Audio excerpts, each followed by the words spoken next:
Tingnan po, just for disclosure, Mr. Chair, I became the chairman of the PhilHealth Board, I think in 2015, up to the early part of 2016.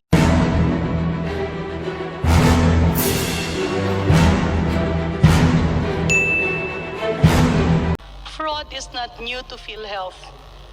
Mabuti pa nga yung pandemic, every 100 years bumabalik sa mundo. Dito yata sa PhilHealth, every time a new appointee comes into the PhilHealth family, paulit-ulit na bumabalik yung mga puno ng totoong mafia sa PhilHealth. Hindi lang po doctorate, hindi lang po nagdo-doktor, kundi naging doctorate na po yung expertise ng fraud sa loob ng institusyon na ito. Na ikinalulungkot ko dahil marami po dyan ang mga naging kasama at naging katrabaho ko. Mr. Chairman, way back 2001, that was actually the peak where fraud in PhilHealth was really discovered. This was mainly due to cataract. And if may we request General Morales and the other PhilHealth officials, because nung pumutok po ang cataract fraud na ito, nagkaroon kinumission ng Department of Health yung isang grupo to come up with a report. That report was called the Seacrest Report. Doon po naka-entail in detail how fraud was being committed and where the collusion was actually happening. Unfortunately, instead of this report being used to instigate and to instill reforms, this report became a Bible where others started copying how fraud via cataract operations can be committed.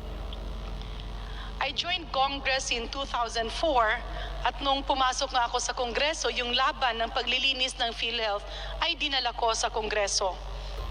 Fortunately, sometime in the early part of my first term in office, then our former President, Gloria Macapagal-Arroyo, asked me a few important questions and gave the directive for Congress to continue the investigation. Because of this, Secretary Duque, who was then a president of PhilHealth, allowed us to instill reforms related to cataract fraud. Nawala, subalit bumalik, nawawala ulit, bumabalik. That's why, Mr. Chair, I do hope that at this time, permanent reforms will really be installed because it's useless to be investigating.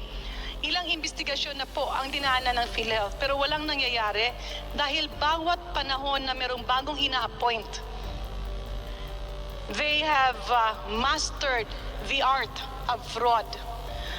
Hindi po totoo na case rates lamang ang problema. Case rates actually simplified the fraud. But prior to case rates, kaliwat kanan na po ang fraud na nangyayari. Unang-una po sa listahan ng mga miyembro. Pangalawa po, sa mga remittances ng PhilHealth Premium. Baka po pwede nating balikan kung ano ang mga nangyayari nung panahon na yun. Dahil kung tinitingnan po, just for disclosure, Mr. Chair, I became the chairman of the PhilHealth Board I think in 2015, up to the early part of 2016. Allow me, I'm not sure, but I think that was like 1 year and 4 months. At nung una nga pong pumasok sa PhilHealth, ang una po naming tinutukan ay baguhin ang case rates. A joint committee was organized because there were seemingly a lot of duplications between PhilHealth coverage and the free medicines being distributed by DOH.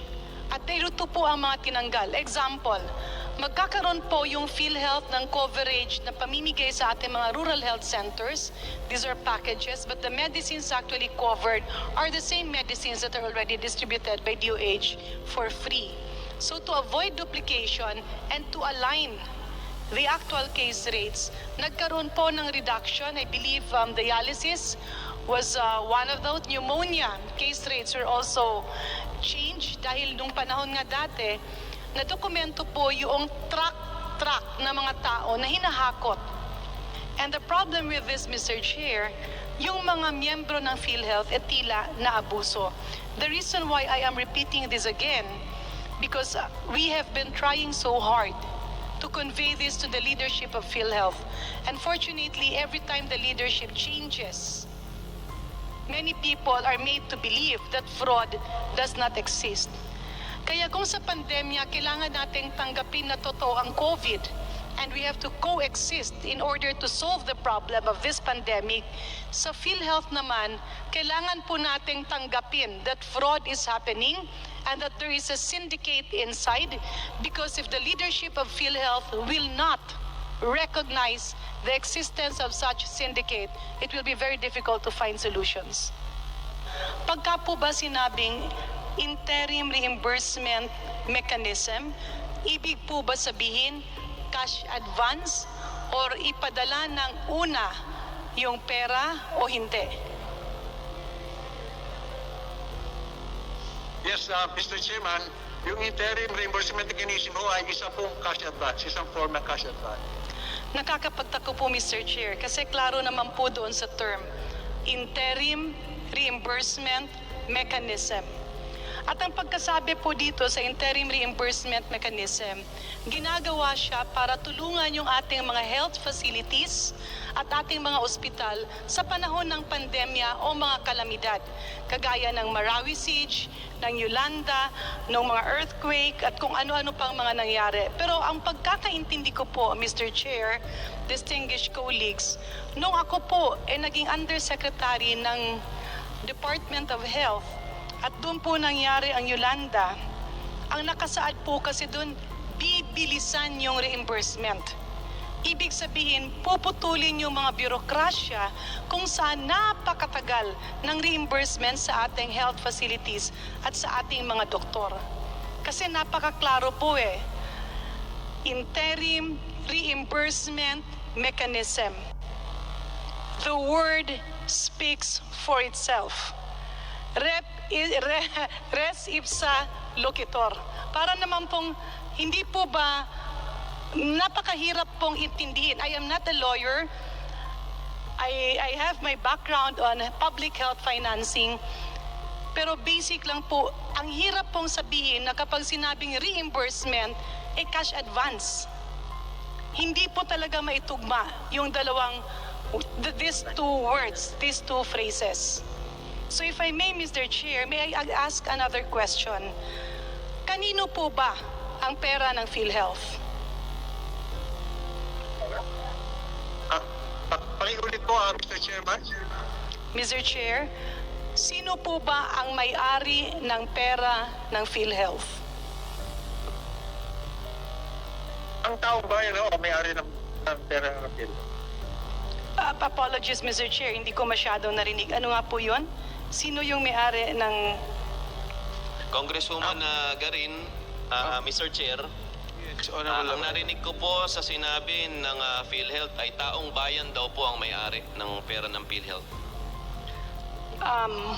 General Molares, yes, please. Opo, Mr. Chairman, ang sinabi ko po, ang nagme-may-ari ho ng pera ng PhilHealth ay ang taong bayan po. Mawalang galang na po, Mr. Chair, distinguished colleagues. Dito po siguro nagsisimula ang lahat ng problema. Kung hindi po natin naiintindihan ang talagang nagmamay-ari ng pera ng PhilHealth, hindi po siya pag-aari ng taong bayan, pag-aari po siya ng mga miyembro ng PhilHealth. Being a public health insurance, that's why its function as an insurance, lahat po ng insurance, nagbibigay ng premium yung mga miyembro. Kapag ikaw ay mga ilangan, yung insurance institusyon na yaan ang magbabayad ng iyong pangangailangan. And this is actually one of the biggest reasons of fraud. Marami po kasi ang umaabuso sa pondo ng PhilHealth sa pag-aakala nila na ito ang ninanakawan nila gobyerno lamang. While government subsidizes the premium of the indigents, when the government pays PhilHealth, that money becomes a money of all the members and the dependents of the Philippine Health Insurance. Kaya nga po insurance. So babalik po tayo, Honorable Mr. Garin, Chair. last question, please, if Yes. you may. Thank you. Mr. Chair, I would like to pursue the investigation on the legal basis of the IRM. May we also request an itemized list of who received an interim reimbursement mechanism and who owns all these facilities. Sila ba may kinalaman sa COVID or wala? And Mr. Chair, I received information and I got hold of the memo that justification of the IRM has been deferred. Ibig po sabihin, pinakash advance natin ang bilyong-bilyong pera. Nung nahawakan na yung pera, sasabihin natin, ay, huwag nyo lang munang i-liquidate, mamaya na yan. Napakasakit po.